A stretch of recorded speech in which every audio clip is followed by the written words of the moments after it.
Assalamu alaikum wa rahmatullahi wa barakatuh. Dawah.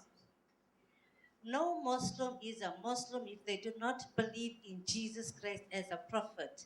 Chapter 19, Surah Maryam in the Quran.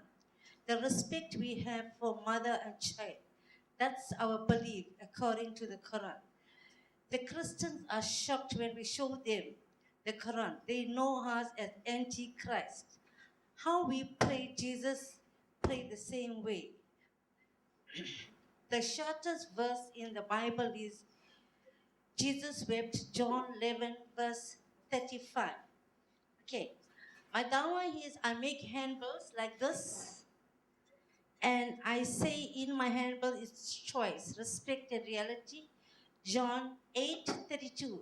Seek thy the truth, and the truth shall set you free. Please obtain a Bible when you're reading this quotation. Meaning is I cannot give you this handbill and say, you know what, just go home and read.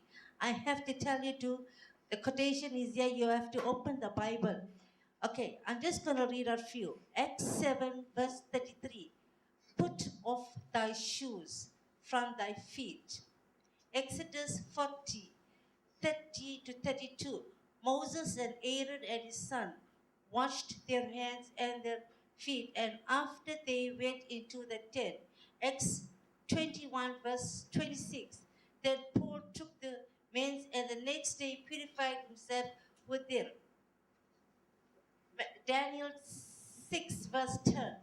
He kneeled upon his knee 3 times a day and prayed and gave thanks before his God. Matthew 26, verse 39. And he, Jesus, fell on his face and prayed. Joshua 5:14. And Joshua fell on his face to the earth and did worship. Numbers 20, verse 6. And they, Moses and Aaron, fell upon their face. Genesis 17, verse 3. And Abraham fell on his face. 1 King, verse 8 to 54. And Solomon had made ends of praying all his prayer unto the Lord from knees, kneeling down on his knees with his hands spread up to heaven. Okay. Prince of Peace. Why do not the Christian congregation give the Lord of Master credit for their simple common sense? Because they have been programmed for periods of 2,000 years that Jesus, the Lamb, the Prince of Peace, could not harm a fly. They overlooked the other side of the nature which demanded blood and fire. Jazakallah. Assalamu alaikum wa rahmatullahi wa barakatuh. Okay, my topic is a Muslim. What is a Muslim? It's when you submit yourself to Allah. So here I've got something that I want to share with you. As Muslims, we must have conscience in ourselves. Just like when you are doing something wrong, you must know, your conscience must talk to you. What you are doing is wrong. If you continue doing that, it means you are not a full Muslim. And we must have, sometimes Muslims have lost their way to represent themselves. Somehow you meet the Muslim outside here. He's or she's wearing something that is not as a Muslim. And you ask yourself, why she's calling herself a Muslim if she's not representing herself as a Muslim?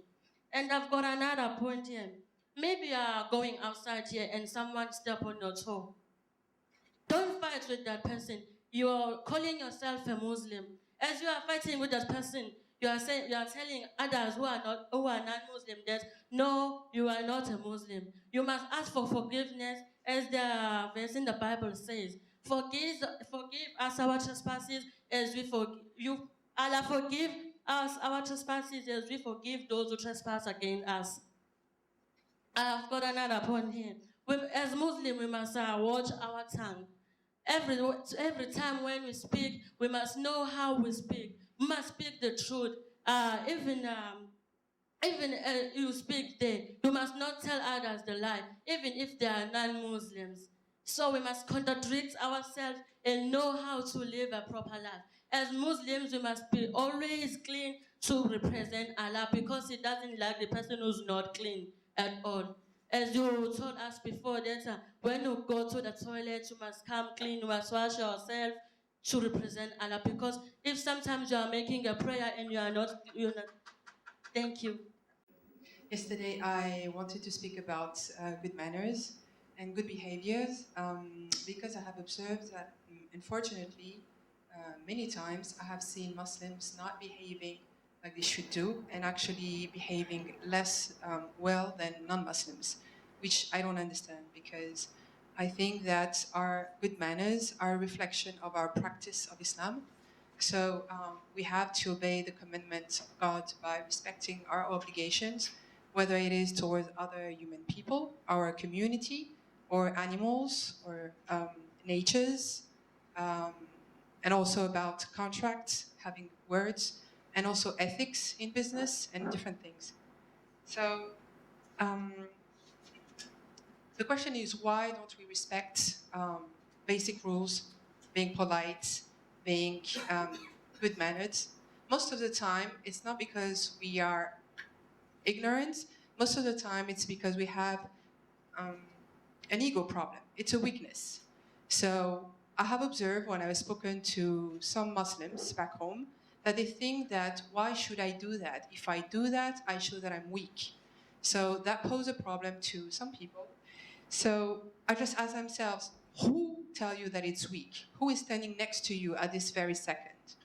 And the only person actually that would push you to think that by being polite, letting someone be served before you, walking as Amina said before, walk before you, serve herself before you, or many other things, or not answer back to some rudeness, it's actually shaitan, because he wants you to get lower instead of getting higher. So by doing so, we listen to shaitan, and the consequences are multiple, because first we're losing our jihad nafs, because our biggest battle is against our own weaknesses.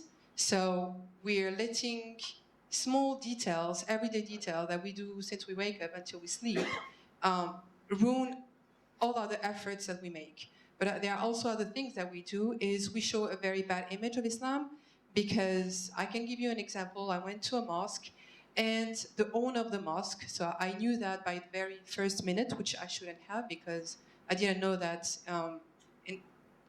they were owners of mosque. For me, when you contribute to building a mosque, it's a gift that you do for Allah, for the whole community. And already? Assalamu alaikum wa rahmatullahi wa barakatuh. Alhamdulillah Rabbil Alameen, wa salatu wa salamu ala ashrafil anbiya'i wal mursaleen, Sayyidina Muhammad wa ala alihi wa ashabihi ajma'in, amma ba'd. A'udhu billahi minash shaitanir rajim. Qala Allahu ta'ala, kullu nafsin dha'iqatul maut. وقال عليه الصلاة والسلام كن في الدنيا كأنك مسافر. وقال عليه الصلاة والسلام الدنيا مزرعة للآخرة.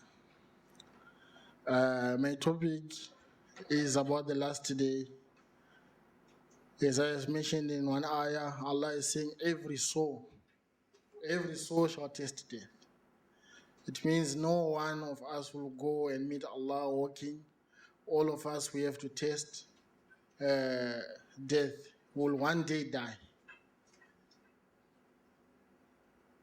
As a Muslim, we must all believe in the articles of faith. There are 7 articles of faith, and one of these articles is belief in the last day. If you don't believe in this last day, then it means your iman is not complete. And also at the same time, we have to believe that one day after you die, Allah will resurrect you from a grave. Then you will have to face Allah Ta'ala and answer the questions according to how you lived in this world.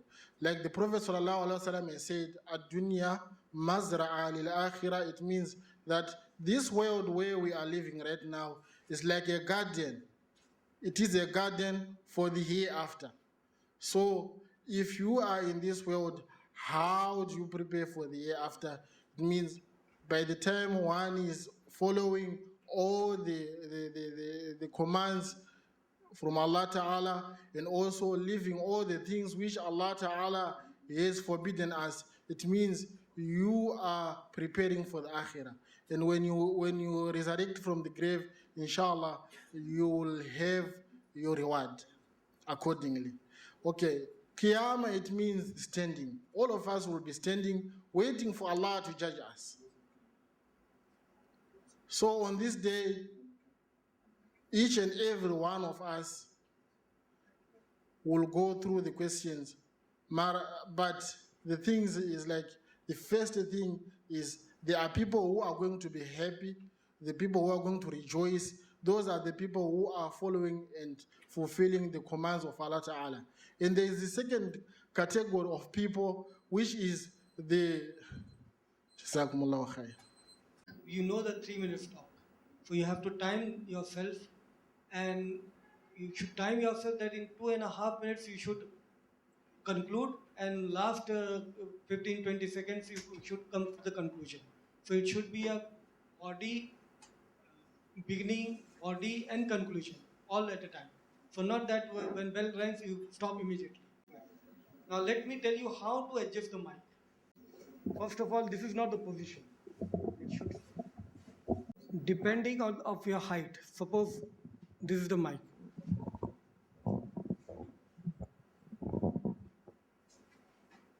It is not covering my face.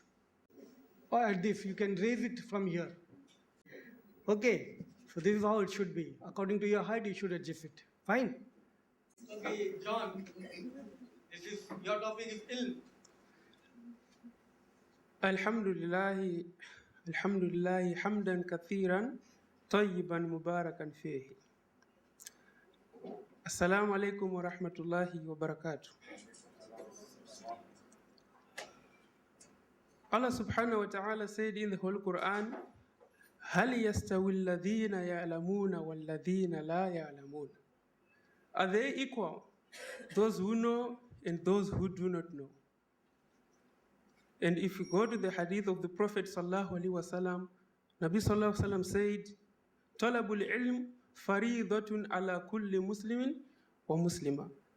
Seeking knowledge is compulsory upon each and every male and female Muslim. Why the Quran and Prophet sallallahu alaihi wasallam emphasized on ilm? Because knowledge is the background of each and every community. Knowledge, if our children, if our people are educated, then we are able in a position to know where we are coming from and where we are going. We cannot blindly follow any school of thought, be it in the religious side or in the secular side. So if we can go a little bit to the incidents that once happened during the time of the Prophet sallallahu alaihi wasallam. A man came to Prophet sallallahu alaihi wasallam and then he said, "Ya Rasulullah, my child is not obeying me." And then Nabi sallallahu alaihi wasallam sent him to bring that child. And then Prophet sallallahu alaihi wasallam, it is said that he asked this boy, "Why are you not listening and obeying your father?" So this boy replied the Prophet sallallahu alaihi wasallam saying, "O Nabi of Allah sallallahu alaihi wasallam, can you tell me 3 things that my father should have done for me before I was born? My 3 things that my father should have done for me." And then out of these 3 things, to cut the whole story short, Nabi sallallahu alaihi wasallam said, "Your father was supposed to have taken you to school." And then this boy replied, Nabi sallallahu alaihi wasallam said, "I can't even write my name." Right? This shows if we are not educated, if we don't empower our communities in basing on the knowledge point of view, we'll find that we'll be in a situation whereby our community is mixed up. Coming back again to the hadith of Prophet sallallahu alaihi wasallam, he said, "Whosoever undertakes a journey, yaltamisu fihi ilman, sahallahu lahu tariqan ila al-jannah." So the benefit of knowledge is not only on this worldly benefit, but rather we will be also building our houses in Jannah. Nabi sallallahu alaihi wasallam said, "Whosoever undertakes a journey, seeking in it none other than knowledge, seeking knowledge." Allah subhanahu wa ta'ala will build for him a house in Jannah. Ahmed, cleanliness and humility. Assalamu alaikum, brothers and sisters. My topic for today is cleanliness and humility. Cleanliness and humility plays a major role in Islam. It plays a major role in Islam, especially when it comes to spreading dawah to our non-Muslim brothers. Like the way us Muslims, how we represent ourselves and how we approach people and how we keep ourselves clean is a major part for them to see how we carry out ourselves. By us doing these acts, automatically for them, they will see the effect, how we carry out ourselves and how we approach them and how we carry out ourselves when we're talking to them. They can actually create a liking for our religion. So by us doing that, automatically it's expressing dawah to them, not by talking, but by our actions. So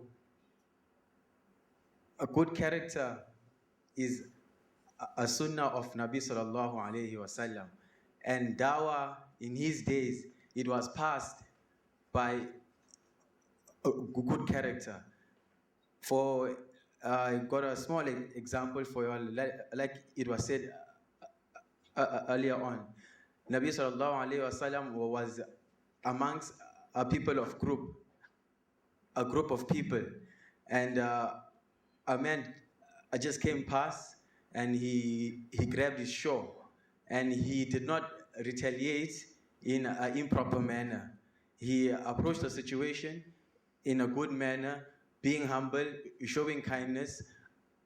That alone inspired the man to accept Islam by seeing the good character of our Nabi sallallahu alayhi wasallam.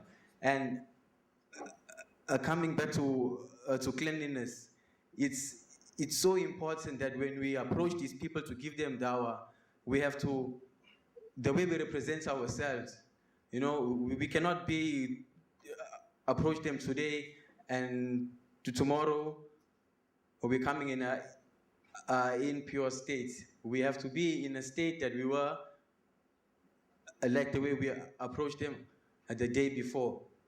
And by us doing that, we also build sincerity in ourselves, and we have to be constant in this so that we can show them that how pure we are in our iman.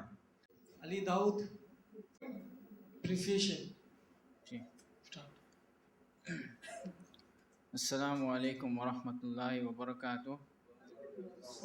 My dear respected brothers and sisters in Islam, today I'm going to give a talk on appreciation.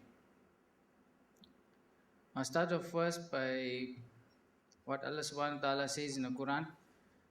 He speaks about, indeed, man is most ungrateful and forgetful. So the question is, why does Allah subhanahu wa ta'ala say this in the Quran?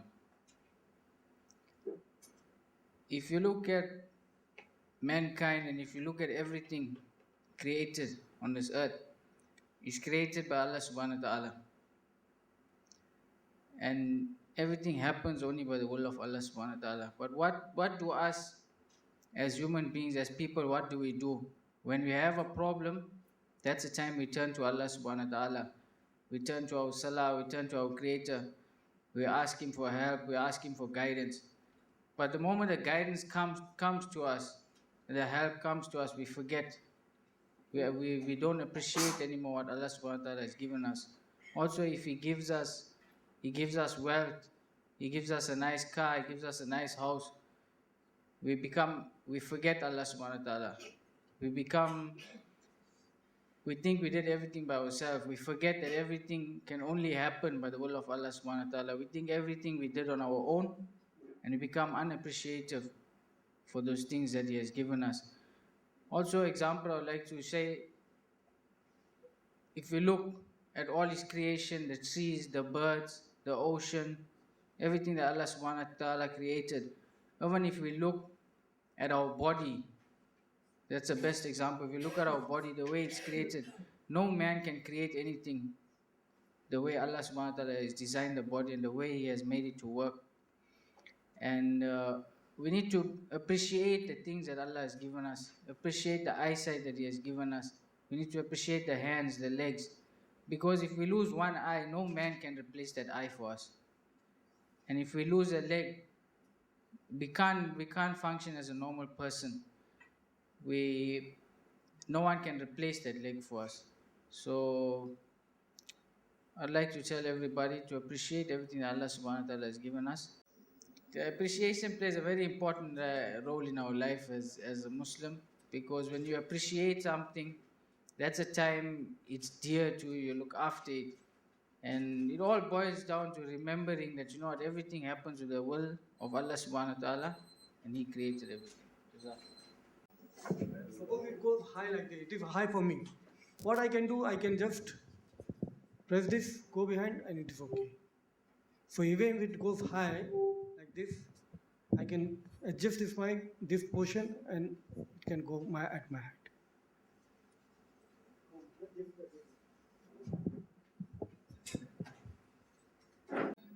Topic is choices. Assalamu alaikum wa rahmatullahi wa barakatuh. Choices. I believe choices comes from, or most of the choices that we make comes from the inclination that we used to. You see, all the inclinations and all the things that we do